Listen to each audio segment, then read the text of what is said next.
Assalamualaikum warahmatullahi wabarakatuh. Hai, saya Asna dari kelas 6A.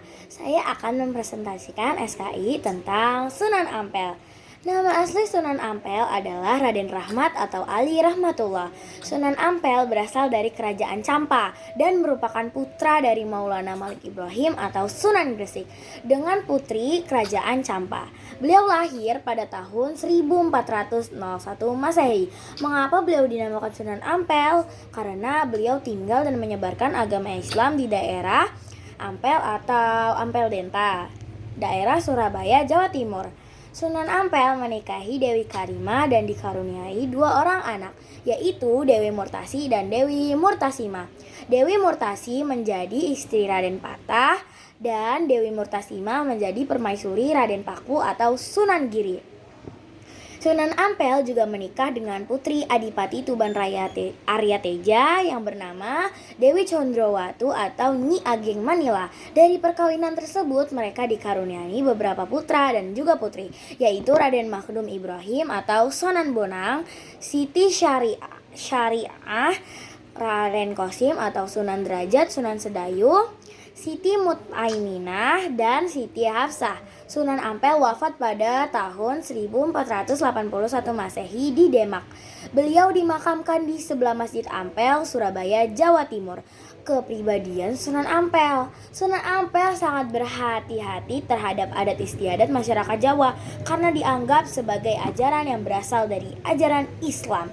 Sunan Ampel menyebarkan agama Islam secara murni dan tidak mencampur adukan dengan kebudayaan setempat.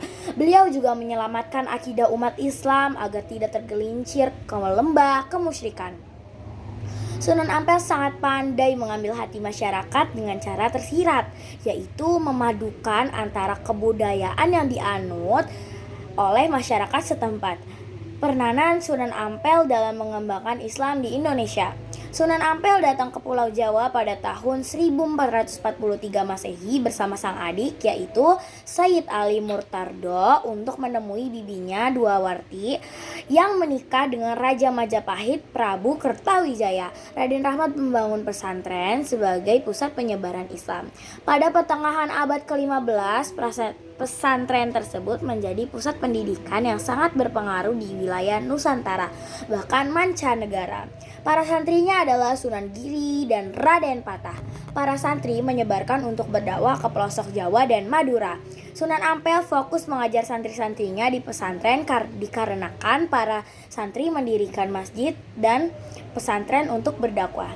Dalam berdakwah, Sunan Ampel mengenalkan istilah moh-lima yang artinya 5 perbuatan tercela yang dilarang, yaitu 1.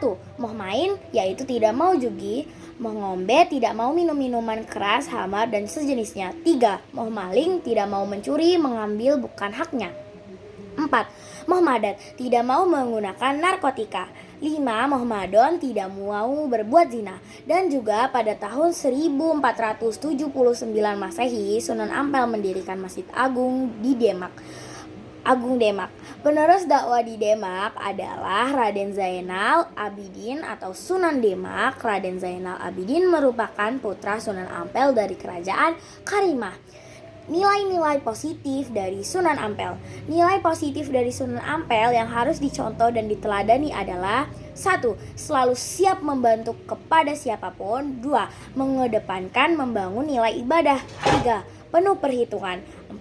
Sunan Ampel menyebarkan ajaran Islam dengan cara yang halus dan santun. 5. Seorang guru mendidik dan menyampaikan ilmu kepada muridnya dengan ikhlas. Sekian presentasi dari saya. Wassalamualaikum warahmatullahi wabarakatuh.